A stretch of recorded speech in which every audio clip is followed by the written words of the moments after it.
Hello, boys and girls. This is your boy Bobby Shull, a.k.a. Big B, coming at you today with another episode. Yes, episode 2 of the Big B Mortgage Podcast. And today I'm really excited to bring this episode to you. I got to sit down and interview not only a friend but a fellow coworker here at Movement Mortgage by the name of Randy Atkinson. Randy serves as branch manager for one of our Austin locations. And the man is just, phenomenal. I really enjoy working with this guy. I really enjoy seeing the discipline and the activity that he brings to his book of business on a daily basis. And that was one of the things I really wanted to talk to him about in this interview was, what does it take? What does that discipline look like? Because, again, it doesn't matter what type of sales you're in. Sales is universal, in my opinion. And with that, aside from having that coach or mentor like we talked about in the first episode, it's even more important to have that discipline. And it's something that I can just honestly say that this guy is an inspiration to not only myself, but those around him as far as the discipline that he brings on the daily. And I know there's a lot of good loan officers and realtors out there who will echo that as far as, it's the daily activity that creates the success. But for a lot of people, I don't know if you really, if we really know what that looks like for some folks, especially for someone who is at that quote unquote top performer kind of level. So I definitely wanted to sit down with him. I felt like it was a good interview, and I think you'll enjoy it. Yeah, hopefully. If not, oh well, next time. But with that said, enjoy this episode of the Big B Mortgage Podcast.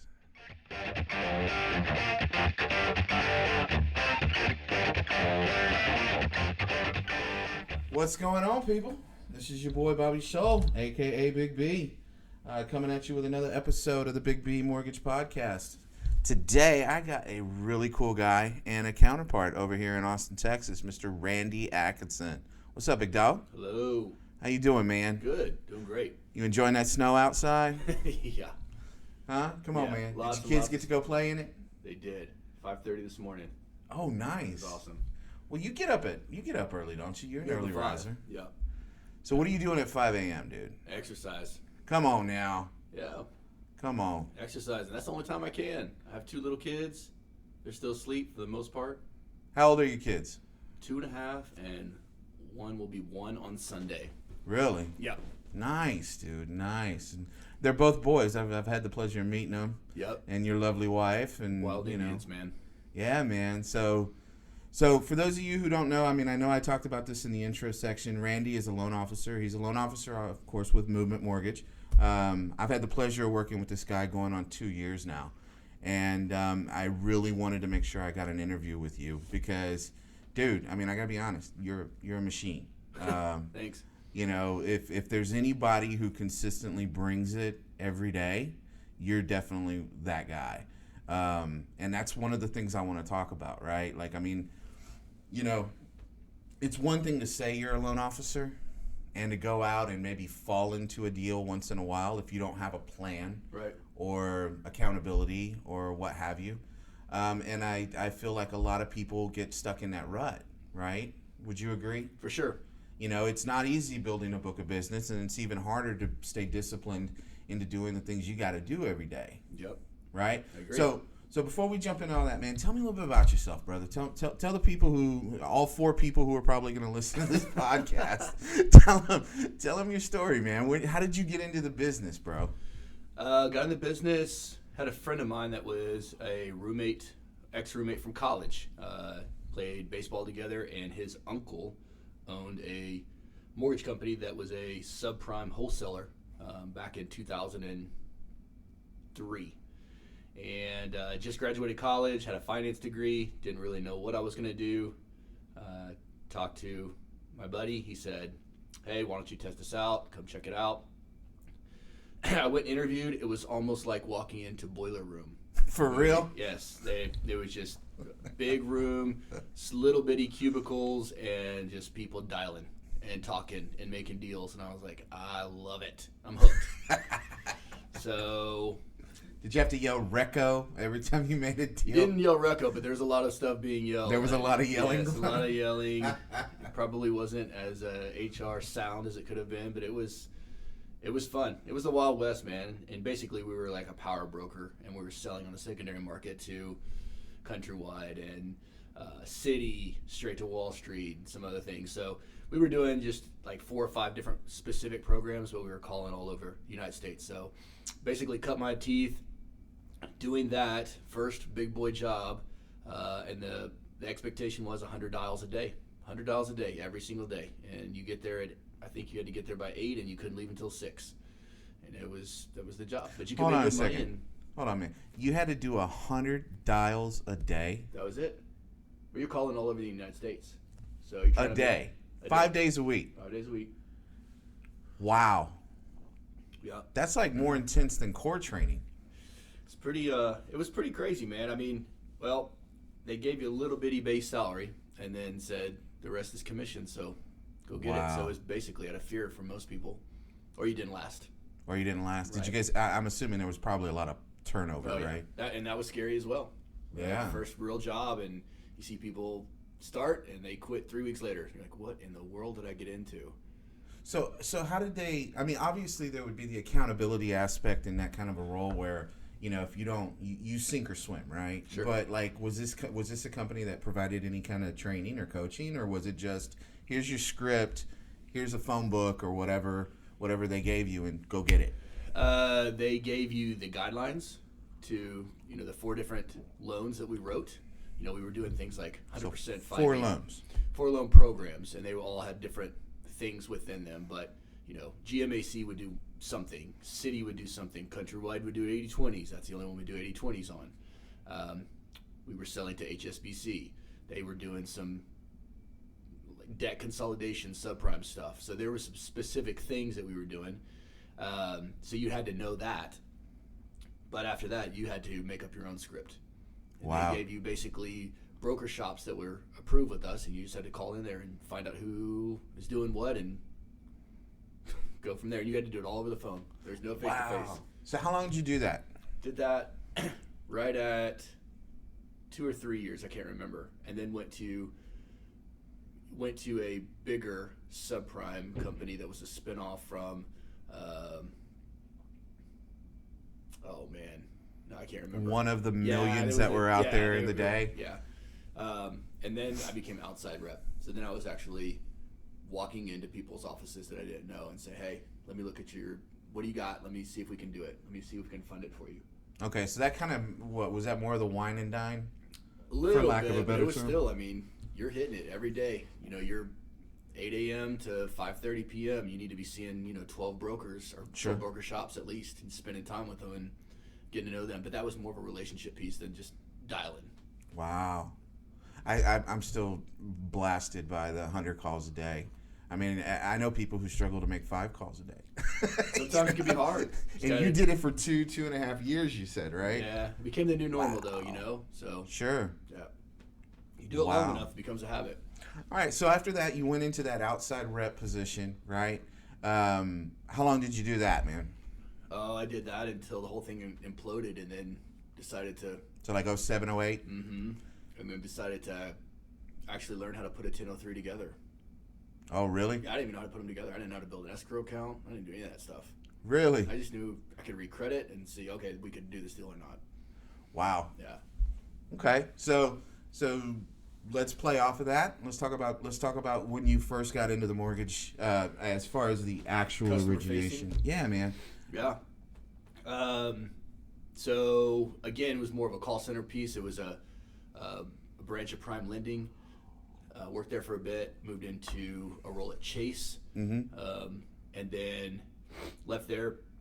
Network funding for about 3 years, and then now been at Movement about 2.5 years. A little bit over 2.5 years. Wow. Yeah, and so you just scored President's Club again. Mm-hmm. So that's 2 years in a row, man. Congratulations, bro. Thank you. That's awesome. Yeah. Okay. So you did the wholesale thing. Obviously, I mean, there was a lot of discipline into that, right? You had to be, of course, it sounds like a lot of self-discipline in that.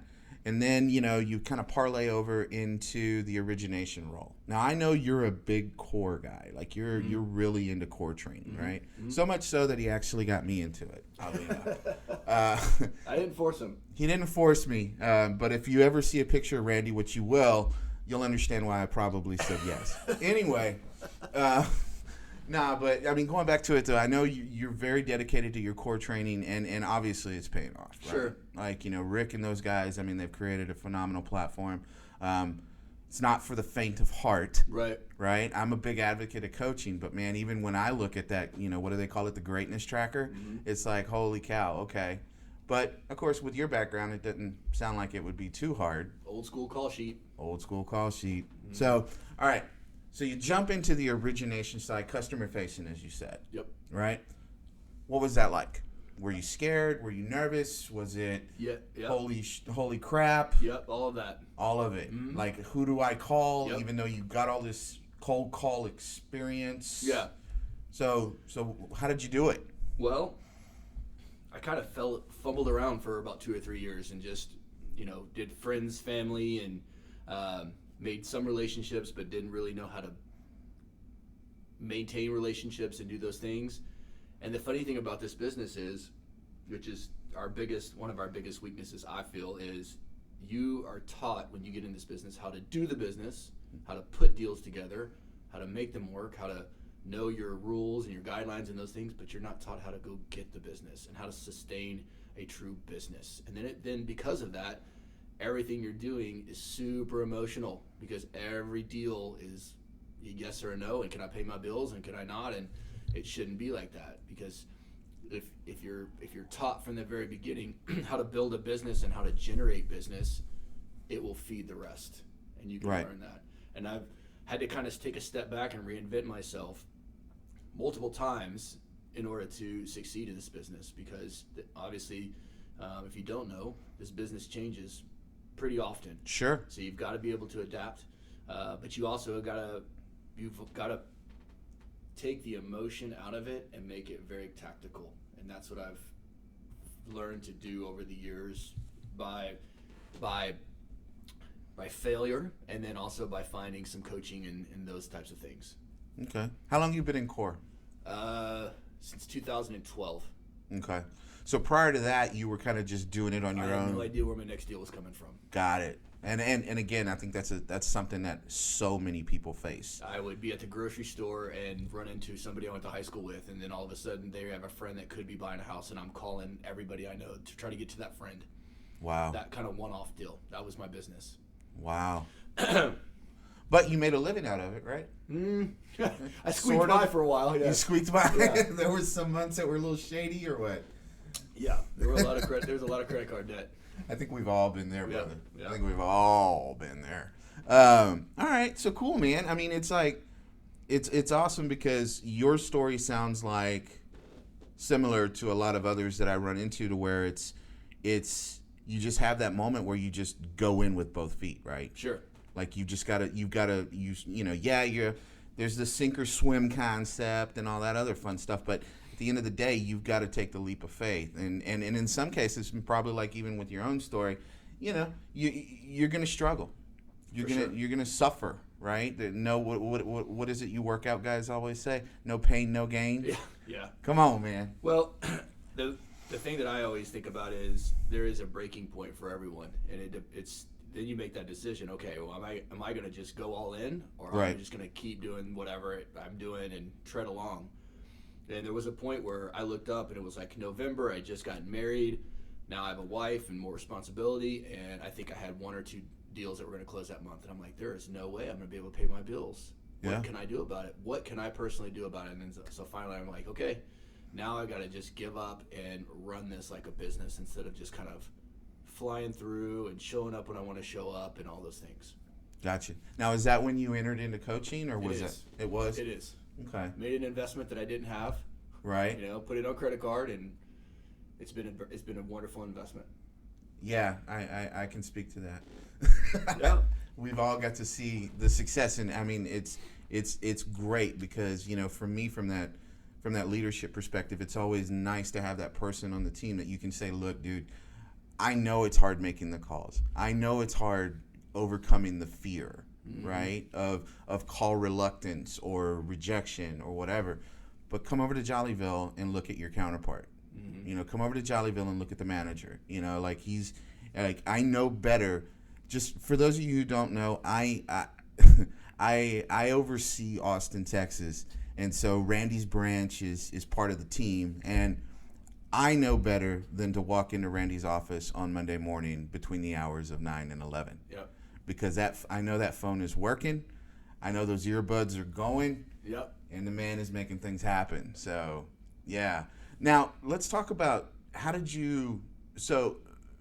the fear Sure. aspect, right? Like the fear of the rejection or the fear of making that cold call. Was that something that when you went customer facing, you still dealt with, or was all that 2.5 years of 100 calls a day to people you had no clue, did that kind of help prepare you for that? I still have it today. You still have it I'll make today? some cold calls today, and I'll be nervous before I make them. Really? It never goes away, but it's actually, I embrace it. I love it. So you feed off of it? It's awesome. Well, It's because like, it means I'm still alive. I care, right? And well, see, and I've always heard fear is either an inhibitor or a motivator. It's either going to hold you back or push you forward. Yep. So you're one of those push forward types. Well, I do a lot of, within my business, I do a lot of education too. And so like I do a lot of lunch and learns and different things. Mm-hmm. So some of the stuff that I'm doing, I talk about. I can't talk about them if I'm not doing it. Right. It just makes you a fraud, basically. So I've got to do these things. So even though I don't want to sometimes, I still do it. Even if I don't feel, if I had a long weekend or whatever, still got to come in and do the thing. Exactly. Yeah, you still got to make it happen, right? Yep. That's awesome. Yeah, I mean, and I'm guilty of it too. I have, everyone is. Yeah, we all have call reluctance, but it's when you break off of it and you just make it happen, then of course it gets easier and easier with time, although it never truly goes away, right? Right. All right. Just get better at it. Yeah, exactly. You get a little bit more smooth on your approach, Just I guess. inside, you're all somersaults and flip-flops. There you go, butterflies. Yep. Do you get butterflies, Randy? For sure. For sure, man. Okay, so in the discipline, right? And again, I don't want this, I have a lot of respect for Cora, but I'm not, I want to talk about you, okay? So for the average loan officer or for the fellow loan officer who's a top performer like yourself, what does your day look like? Give me a day in the life of Randy Atkinson. And pick a day, because I know each day for you is I was different. going to say each day is different. Yeah, I know. So pick whatever day you want to pick. So today's Friday. So today's Friday. So every day starts out 5 a.m. Today was exercise, shower, change, play with the boys a bit, out of the house by about 7:20. On the way to the office, grab a coffee. At 8 o'clock, we have a team meeting. So I have 2 people on my team. We talk about what we're going to do that day. What are the 3 top things we're working on? Is there anything that's going to jam us up? We do some role play to be prepared for the day. One of the big things for us is to ask for business. It's really easy to be doing business but not asking for the business. So we practice that on a regular basis. And everybody that I work with knows it's a big thing for us, because our commitment to each other is 100 leads a month. So you've got to be asking for the business in order to get that. We practice those things. That's a 15-minute call. Then I will prepare for our branch meeting. Branch meeting's at 9. It'll be an hour meeting. We'll talk about things that are happening within our company, what's happening in the industry, things people are getting running up against, good, bad, ugly. We'll also do some role play there. We'll talk about something that will help them within their business, whether it's walking into a business and trying to schedule a lunch and learn, or things that they can do personally to set themselves up for a budget, just different things like that. Then after that, today is my business people day, so I have 50 top business people on the list. They will get 25. There will be 25 phone calls today to those people. Hopefully there will be at least 22 talk tos. That's what I'm hoping for. My goal is to have 100 talk tos a month or a week. Right now I'm sitting at I'm sitting at 78 talk tos this week. I need 22 today to hit my 100. Last week I didn't hit it, hit 93. So I got to get on the phone today, burning up. I got a lunch at 11:30. with a colleague, and after that, then back on the phone. So until about 4, I'm gonna try to shut it down around 4. We'll see. Wait. You're gonna try to shut it down around 4. So, given that kind of schedule, I know some people would say you work all the time. That's not the case. No, I work about 40. I think I did the math. I work about 47 hours a week. So typically it's 8 to 4. And then on Thursdays, it's about 6:30 to 4. Thursday's an early day for me, so I can come in and do some admin work before everybody gets here and stuff like that. Nice. So, gift, like birthday program and gift program and stuff like that. Wow. Awesome. Thanks for not including the bathroom breaks inside of that description. Yeah, you gotta run to the bathroom. I'm not talking about that. I'm on the phone usually. I'm in the bathroom. People hate me. So okay. So let me ask you another question. Mm-hmm. How many? Right, because again, you talk to people and it's like, oh, I've got 4 realtors, or I got 5 realtors, or I got whatever. However many number of realtors that send them business on a consistent basis. Yeah. Do you know how many you have? So I know I probably have too many realtors to answer the question. Okay. I've got. Wait, you can have too many realtors? Yes, you can absolutely have too many. Come on, man. Mm-hmm. What's the philosophy behind that? It's better to go deeper than wider. So Really? I've got probably 4, maybe 5 that send me more than 4 deals a year. Okay. And then I've got onesie twosies. Sure. And then I've got a couple that send me like a lot. I've got one guy that sends me at least 12 deals a year. I got another guy that sends me right at 9, 10 deals a year. Okay. So, yeah. So too many. I'm sorry, my coffee's kicking in. I don't know if you told me the total number you thought, but what's your ideal number then? Like if you had it 15. Really? Yeah, that would be like. But 15 at a very deep relationship. 15 so that to are speak. sending me at least 5 deals a year. Okay. Mm-hmm. Okay. And you don't just get all your business from realtors, right? No. I mean, so what I mean by that is 5 deals a year, and then, I will have the one-off deals and the new agent that's doing 1 or 2 and that kind of stuff. Okay. The goal is 200 transactions a year. That's the goal. That's the goal. Yeah, to get to it. So wherever that comes from, however wherever it comes you slice from. it. So realtors is a big piece of it, but you also have CPAs, you have family practice attorneys, which I'm a little light on right now. You've got financial advisors, financial planners, builders, which I've never really tapped into that market. It's a long sale cycle. And then you've got past clients, database, 50 top people, all that stuff. Nice. So, all right, and we'll start getting ready to wrap up here. I know you got a ton of things to do. What about, you mentioned a little while ago your team, right? Yeah. Now, obviously, I know about your team. Other people may not know about your team. Other people may not have a team. Mm-hmm. So, tell me about your team. Tell me about your, your flow, because you mentioned that you have a call with your team about 15 minutes. I'm sorry, did you say training on asking for business? Did I hear you right? That's something we do. Mm-hmm. So your team also asks for business? Absolutely. If we're going to hit 100 leads a month, it can't be just me. Okay. It's got to be everyone. Everybody's got to be on the same page.